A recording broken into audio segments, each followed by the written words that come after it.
మహాకార్యాలు చేయని ఉద్దేశించాడని రాత్రికాల సమయంలో సేవకుడిగా నేను నమ్ముతూ ఉన్నాను. హల్లెలూయా, హల్లెలూయా. ఇలా గమనించండి, కొద్ది నిమిషాలు అద్భుతంగా కొన్ని విషయాలు అయితే సమాజంలో జరిగేటువంటి పరిస్థితులు అయితేనేమి, ప్రతి కుటుంబంలో లేదా ప్రతి వ్యక్తి యొక్క జీవితంలో అనేక రకాల పరిస్థితులను బట్టి ఈనాడు చాలా కుటుంబాలలో జరిగేటువంటి ఆయా రకాల పరిస్థితులను పరిచయం చేయడానికి ఇష్టపడుతూ ఉన్నారు. అయితే మన దృష్టిలో చాలా అంటే కొన్ని సందర్భాలలో ఏమనుకుంటారంటే, అరే ఇది చాలా చిన్న విషయమే కదా, ఇది చాలా తేలికపాటి విషయమే కదా అని చాలా చులకనగా తీసుకునేటువంటి విషయాలే రాను రాను అవేమైపోతూ ఉంటాయంటే చిలికి గాలివాలే కానీ గాలివాన్ అంటారు కదా, అలా కుటుంబాలను అతలా కుతలకు చేసేటువంటి పరిస్థితి అవుతూ ఉంది. ఈ రోజు చాలా కుటుంబాలు మరి నడి రోడ్డు మీదకి వచ్చేయడానికి గల కారణాలు ఏంటో తెలుసా? చాలా చిన్న చిన్న విషయాలే అని ఎవరైతే ఆలోచన చేస్తూ ఉన్నారో, ఎవరైతే అరే దీనివల్ల ఏది కాదులే అని ఎవరైతే నిర్లక్ష్యం చేస్తూ ఉన్నారో వాటి ద్వారానే చాలా పెద్ద నష్టాలు చవిచూడవలసి వస్తూ ఉంది. ఈనాడు చదవబడినటువంటి లేఖన భాగంలో ఒక చిన్న విషయాన్ని మీకు పరిచయం ఇష్టపడుతూ ఉన్నాను. చూడండి, ఒకసారి వాక్య భాగం చదవండి. మీరు అతిశయపడుట చదవడమ్మా మంచిది కాదు, పులిసిన పిండి కొంచెమైనను అమ్మా మొత్తంతయు పాడిపోను కదా. చాలండి. ఏమంటే పులిసిపోయినటువంటి పిండి ఇంతే ఉన్నది అనుకోండి, పులిసినటువంటి పిండి కొద్దిగానే ఉంటది. దాన్ని తీసుకుని వెళ్ళి మంచిగా అప్పుడే ఫ్రెష్ గా తయారు చేసినటువంటి పిండిలో దాన్ని కలిపితే ఏమైపోతుంది? బాగా ఉన్నటువంటి పిండి అంతా కూడా ఆ మొత్తంతో కూడా పాడైపోతుంది బైబిల్ గ్రంథంలో తెలియజేస్తూ ఉన్నారు. అంటే ఈ రోజు ఒక వ్యక్తి యొక్క ఆలోచన విధానాలు లేదా ఒక వ్యక్తి యొక్క నడవడిక, ఒక వ్యక్తి యొక్క జీవితాన్ని మనం జ్ఞాపకం చేసుకున్నప్పుడు ఆ వ్యక్తిలో చిన్న చట్టాల మటు మొదలవుతుంది. అది చాలా చిన్నదే కదా. ఏమండి, బలహీనత చాలా చిన్నదే, కానీ ఎప్పుడైతే చిన్నదిగా ప్రారంభించామో అది కొన్ని దినాలకు అలవాటై బానిసగా మారిపోతూ ఉన్నారు. కానీ అది గ్రహించలేక చాలా మంది ఏమంటారంటే ఇది చాలా చిన్న విషయమే కదండి, ఈ మాత్రం దానికే మా ఆవిడ నా మీద తిరగబడాలా, ఈ మాత్రం దానికే మా అబ్బాయి నా మీద తిరగబడాలా, ఈ మాత్రం దానికే మా వాళ్ళందరూ నన్ను వ్యతిరేకించాలా అని అంటే దేవుని సేవకుడిగా తెలియజేస్తూ ఉన్నాను. ఈ రోజు ఆ చిన్న విషయమే నీ కుటుంబాన్ని నడి రోడ్డు మీదకి తీసుకుని వస్తున్న విషయము జ్ఞాపకం చేస్తూ ఉన్నాను. చిన్న విషయమే కావచ్చు, చిన్న చట్టాల వల్లే కావచ్చు, అది చిన్న బ్యాడ్ హ్యాబిటే కావచ్చు. పిల్లలు జ్ఞాపకం చేసుకోండి, పులిసినటువంటి పిండి పాడైపోయినది, అది పాడైపోయింది కనుక మంచి పిండితో కలిపితే ఏమైపోతుందట?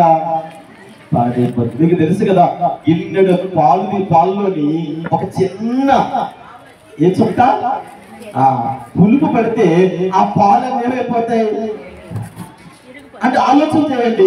ఈరోజు మన జీవితాలు ఎలా ఉన్నాయి? ఈ వాక్యాన్ని లేదా ఈ మాటలు వింటున్నటువంటి ప్రతి వ్యక్తితో దేవుని సేవకుడిగా, మీ స్నేహితుడిగా నేను మీ శ్రేయభిలాషగా మాట్లాడుతూ ఉన్నాను. బైబిల్ గ్రంథంలో నేను తెలియజేసినటువంటి వాక్య భాగాలు ఎవరిని కించపరచడానికో లేదంటే ఎవరిని తక్కువ చేయడానికో ఎవరిని అవమానించడానికో మాట్లాడలేదు. ఈరోజు చాలా కుటుంబాలు అమ్మా చాలా మంది ఏమంటారంటే, తమ్ముడు మా ఆయన చాలా మంచోడు, తమ్ముడు అన్నయ్య మా ఆయన చాలా మంచోడు, ఆయన దేవుడు లాంటోడు అన్నయ్య అంటారు. కాకపోతే అతను దేవుడు లాంటోడే గాని ఆ చిన్న చట్ట వ్యసనమే అతను తాగినప్పుడు మాత్రమే ఏమైపోతాడట? రాక్షసుడు అయిపోతాడట. దేవుడు లాగా పోలుస్తున్న నీ భార్య ఏ క్షణంలో నిన్ను రాక్షసుడినట్టు ఉంది? ఆ చిన్న చట్ట అలవాటు. మా ఆయన చాలా మంచోడండి, అతను లాంటి వాడు ఇంక నేను ఎక్కడ చూడలేదండి. నా తల్లిదండ్రుల దగ్గర కూడా నేను అంత ప్రేమ పొందుకోలేదండి.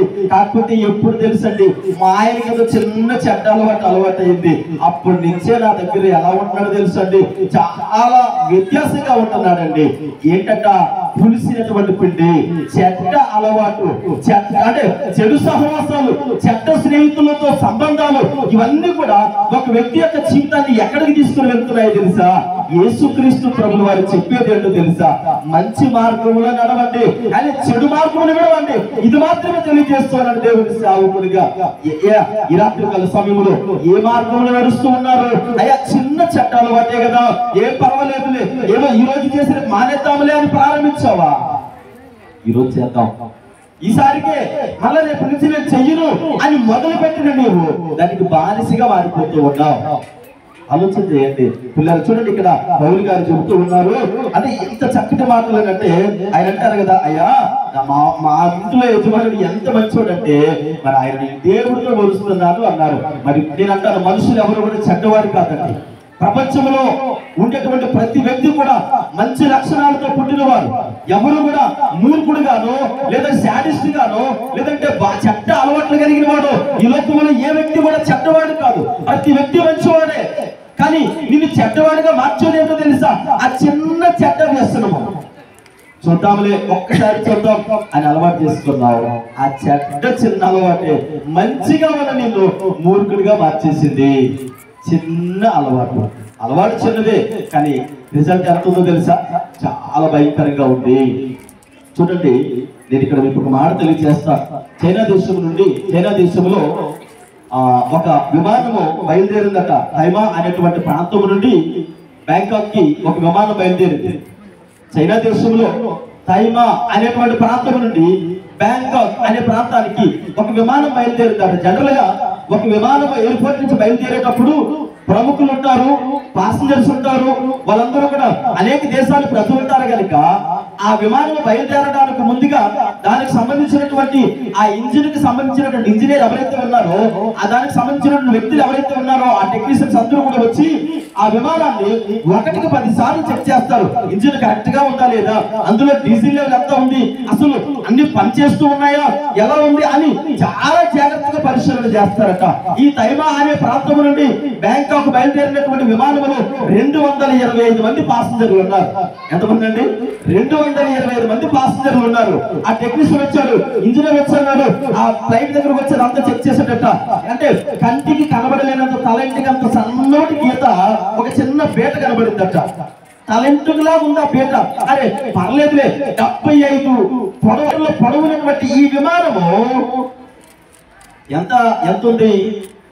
తలెంటుకంత 75 పొడవున్న విమానంలో తలెంటుకంత గీత ఏమి చేయదులే. 225 మంది పాసింజర్లు ఉన్నారు, ఏమీ కాదులే అని చిన్న గీతే కదా అని నిర్లక్ష్యంతో పోనీ అన్నాడట. బయలుదేరిన 30 నిమిషాలలో సముద్రపు మధ్యలో 2 ముక్కలైపోయి పడిపోయింది. ఒక్క వ్యక్తి యొక్క నిర్లక్ష్యము. తలెంటుకంత గీత చిన్నదే కదా. ఈ రోజు నీ జీవితంలో కావచ్చు, నీ కుటుంబ జీవితం కావచ్చు, పతనమైపోవడానికి, పాడైపోవడానికి, అరే ఇంకా కుటుంబం అంతా కూడా గుండెలు బాతుకుని ఏడవడానికి కారణం ఏంటో తెలుసా? ఒక వ్యక్తికి ఉన్నటువంటి చిన్న అలవాటు. అది ఏ అలవాటు అనేది నాకు తెలియదు, కానీ ఈ రోజు నీ కుటుంబము గుండెలు బాతుకుని ఏడవడానికి కారణం ఏంటో తెలుసా?